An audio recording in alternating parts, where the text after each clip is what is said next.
Salve Clã! O que mais desagradou os fãs de Naruto, sem dúvida alguma, foram os furos de roteiro da obra. Masaki Kishimoto deixou a desejar em vários aspectos, e isso até os fãs mais fervorosos da franquia admitem. Já fiz até um vídeo no canal destacando vários desses erros, ou até mesmo dito furos de roteiros do Kishimoto, e eu vou estar deixando no card para vocês acompanhar. Mas para o vídeo de hoje, eu vou abordar um tema de uma maneira totalmente diferente. Como amante da cultura otaku, desde sempre eu acompanho diversos sites, blogs e também fóruns que comentam sobre animes e mangás. E recentemente eu achei uma postagem muito interessante sobre esse tema. Então eu pedi permissão para o criador do artigo para trazer um vídeo citando as suas palavras, a sua visão totalmente diferente sobre esses supostos furos do roteiro, para trazer aqui para vocês. Então a partir de agora eu vou citar o conteúdo do blog, e na sequência eu vou trazer a minha opinião a respeito, se eu concordo com tudo que ele falou ou se eu tenho alguma discordância sobre isso também. O título desse artigo é 4 furos e 4 falsos furos de roteiro em Naruto.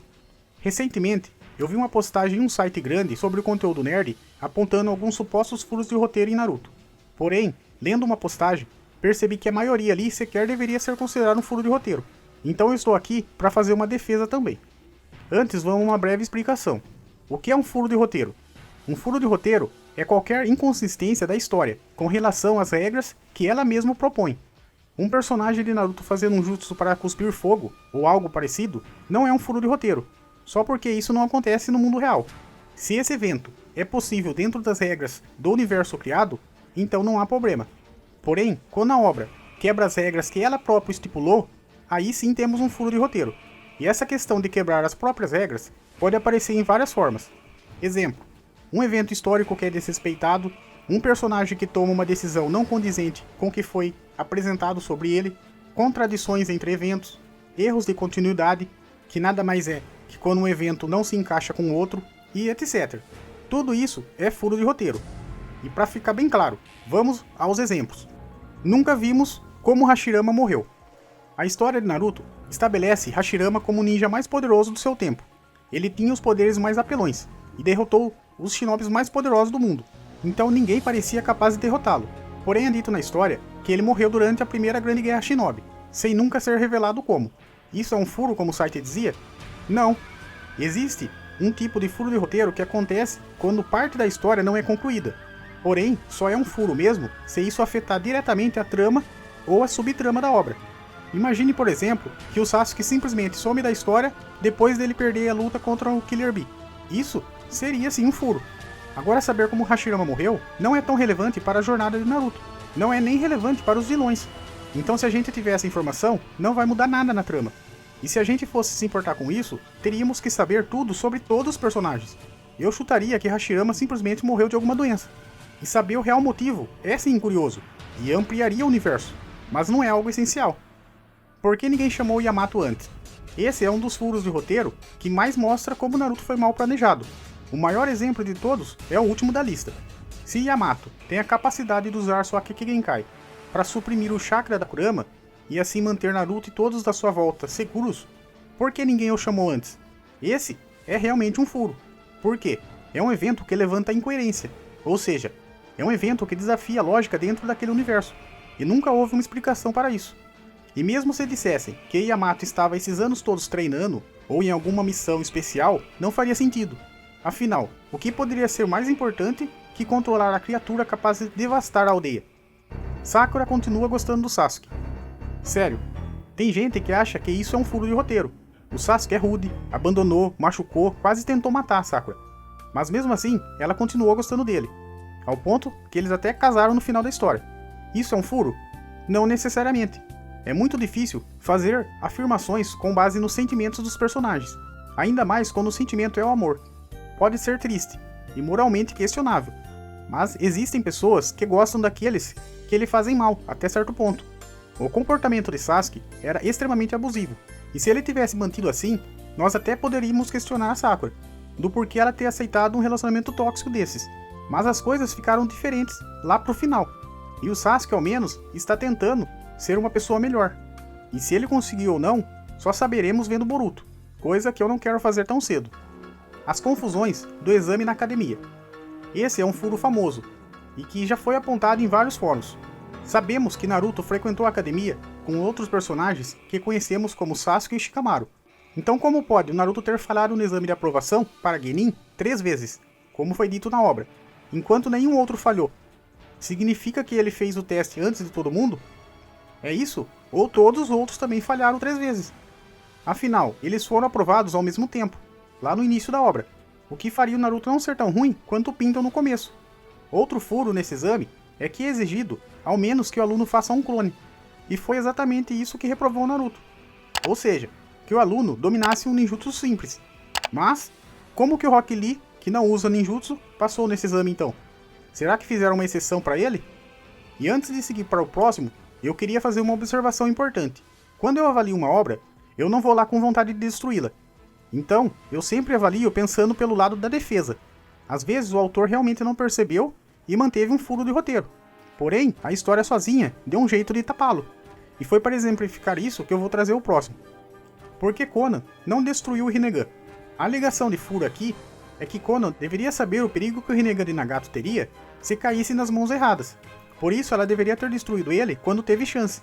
Afinal, lembre-se, ela fez o funeral do amigo. Existe uma regra bem legal de lembrar, que resolve esse caso. Erro de personagens não é um erro de roteiro. Personagens fictícios, assim como pessoas na realidade, cometem erros. Konan pode simplesmente ter achado que conseguiria derrotar Obito. Afinal, ela já havia preparado aqueles bilhões de papéis explosivos. Quem sabe ela até achou que assim já resolveria esse problema de uma vez por todas. Ela errou, levada por prepotência ou um plano maluco. E é óbvio que isso só aconteceu porque se a Konan tivesse destruído os olhos, não teria mais história. Sei que é um furo que o autor abriu para conseguir progredir. Porém, conseguimos encontrar respostas aceitáveis ali na obra. Entenderam o meu ponto? O exame Chunin do Kakashi. Vários pontos da linha do tempo de Kakashi ficaram bagunçados por falta de planejamento. Informações que foram dadas no começo são desmentidas depois que a história precisou ser modificada. Isto é, quando Obito surgiu como grande vilão, e foi preciso mostrar mais da sua história. Prepare-se, vamos aos números. Primeiro é dito que o Kakashi, como prodígio, tornou-se Chunin aos 6 anos, e mais tarde vemos flashbacks do exame que Kakashi se tornou Chunin. Então ele deveria ter 6 anos ali, onde ele derrotou o Gai, que antes tinha derrotado Obito. Ora, se Obito, que tem a mesma idade do Kakashi, segundo os databook, estava naquele exame, então ele era um Genin, com 6 anos também. Porém, nos mesmos databook, está escrito que Obito só virou Genin aos 7 anos. A única explicação para isso é que Obito fez o exame Chunin sem nem ter se formado na academia, o que nos parece impossível. E tem mais, em um flashback de Gai, é mostrado que ele entrou na academia aos 7 anos, o que vai contra o flashback que eu citei anteriormente, pelo mesmo motivo do Obito. E tem mais, no mesmo flashback, quando o Gai entra na academia, Kakashi está lá. E lembre-se, ele teria se formado aos 6 anos. Agora, o mais matador. No mesmo exame Chunin que o Kakashi passou, vemos Anko como uma participante. Anko é 2 anos mais nova que o Kakashi. Ou seja, ela fez o exame Chunin com 4 anos. Quem é o Kakashi perto do prodígio Anko? Os 1000 jutsus de Kakashi. No começo do mangá, mais de uma vez, recebemos a informação de que o Kakashi é o shinobi que copiou mais de 1000 jutsus. Porém, ele apenas usa uma pequena fração dessa quantidade. Tem gente dizendo que isso é um erro da obra. E aqui vai a minha crítica de novo ao site que apontou isso. Isso não é um furo de roteiro, por vários motivos. Primeiro, que ser o ninja que copiou 1000 jutsus me parece muito um título exagerado. Basta ver que é um número redondo e exorbitante. Existe um filme de 1957 chamado Homem de Mil Faces, sobre um ator. Você acha que ele interpretou 1000 personagens diferentes? Não. É apenas um título exagerado, para enaltecer a sua capacidade. Por fim, Kakashi pode simplesmente ter copiado vários jutsus inúteis e ele prefere usar aqueles poucos que ele aperfeiçoou muito bem. Saber usar é diferente de ser bom usando. Além disso, sabemos que ele tem pouco chakra e deve ter aprendido a focar naqueles mais eficientes. Ninguém se importa com o Naruto e seu sobrenome poderoso. O maior furo de toda a história de Naruto foi seu sobrenome Uzumaki, que muita gente reconhece como sendo um clã absurdamente poderoso e histórico. Pode-se argumentar, é um clã extinto, talvez eles tenham esquecido. Mas isso é impossível. A Aldeia da Folha tinha uma união fortíssima com esse clã. A esposa do primeiro Hokage era Uzumaki. Ninguém também se perguntou por que o Naruto lembrava o Minato e a Kushina, que coincidentemente morreram no dia que ele nasceu. Além disso, Naruto pode carregar um monstro, mas ele continua sendo um filho de um herói. Sério que ninguém acolheu ele? Nem mesmo um orfanato? Simplesmente deixaram ele viver sozinho? Vivendo à base de lama e comida estragada? Essa daqui não tem nem como defender. É um erro claro e falta de planejamento. Masaki Kishimoto com certeza não planejou toda aquela história sobre o pai e a mãe de Naruto. Ele só criou isso depois que a história inicial já tinha sido publicada e não soube como corrigir. O artigo acaba aqui. Eu vou deixar o link desse artigo na descrição do meu vídeo, para quem quiser acompanhar, fazer uma visita lá também nesse blog, tem muito conteúdo de qualidade, eu super recomendo. E agora eu vou comentar a minha opinião a respeito desse tema. Pra falar a verdade, eu gostei muito desse tema, da forma que ele abordou, faz total sentido. Tem os furos de roteiro que realmente você vê, não, isso realmente é um furo, e tem os falsos furos, que mesmo que não tenha agradado a gente, que a gente queria saber mais a respeito, o autor por algum motivo não colocou e não fez tanta diferença na história. Como ele citou, o falso furo do Hashirama, da morte dele, não é um furo, porque querendo ou não, se a gente souber como ele morreu ou não, não interferiu em nada na história. Quando ele falou do furo do Yamato, sobre essa parte não tem o que discordar, não tem sentido, sabe? Foi uma coisa que o Kishimoto realmente deixou passar. É um furo. Sobre a Sakura continuar gostando do Sasuke, ele comentou que é um falso furo, eu também acho natural, realmente até na vida real a gente vê isso. Tem pessoas que tratam mal as outras e mesmo assim elas continuam correndo atrás. Ele retratou a realidade. Não sei se lá no Japão é igual aqui no Brasil, mas faz total sentido. Aqui no Brasil a gente vê isso acontecendo diariamente. Não que eu aprove isso, galera, mas é óbvio, é uma coisa natural que acontece. Sobre as confusões do exame da academia, é óbvio que é um furo. As idades ali não batem. O Naruto não era mais velho que ninguém ali, eles são praticamente todos da mesma idade ali, não faz sentido. O Rock Lee ter passado no teste e o Naruto não, também é uma coisa que fica meio no ar aí. Alguns até podem comentar, mas no exame do Rock Lee pode ser que eles fizeram um exame diferente. Em vez de pedir ninjutsu, pediu taijutsu. Tá, mas por que o autor não citou isso então? Então continua sendo um furo, entendeu? Na parte da Konan, eu concordei, ele citou que seria um falso furo. Eu também concordo, porque pra mim não é furo. Até porque se ele tirasse o Rinnegan da jogada, o anime ia acabar ali. Nós nem ia conhecer o Madara. E creio que a galera não ia querer isso, né? Se eu falasse que não ia conhecer a Kaguya, até que a galera ia concordar, falando, não, pode acabar aí mesmo.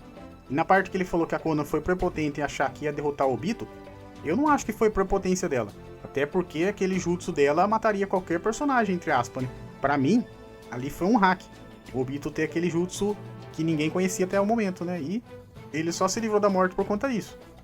Sobre o exame Chunin do Kakashi, ele cravou que é um furo de roteiro, e não tem como a gente discordar, porque realmente é um furo.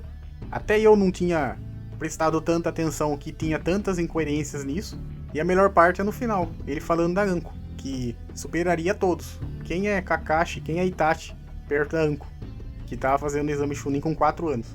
Uma baita incoerência, né? Com certeza é um furo. Sobre os 1000 jutsus do Kakashi, ele falou que é um falso furo, eu também concordo. E sobre o sobrenome do Naruto, é de fato um furo de roteiro.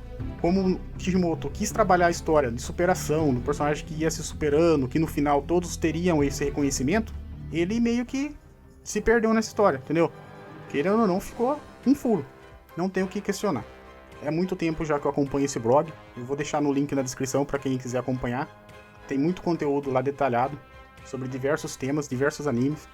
E sempre que possível, se eu ver alguma coisa interessante lá, se vocês gostarem, eu posso estar trazendo aqui em forma de vídeo também. E claro, quando for esse tipo de formato de vídeo aqui, eu vou estar destacando da onde eu peguei a fonte, do que eu estou comentando, porque como vocês sabem, geralmente o vídeo que eu trago aqui no canal é falando a minha opinião a respeito de alguma coisa. E quando não for a respeito da minha opinião, eu vou deixar bem claro para vocês. E se você chegou até aqui, não esqueça do seu like, que ajuda muito o nosso trabalho, e comente o que você mais quer ver aqui no canal.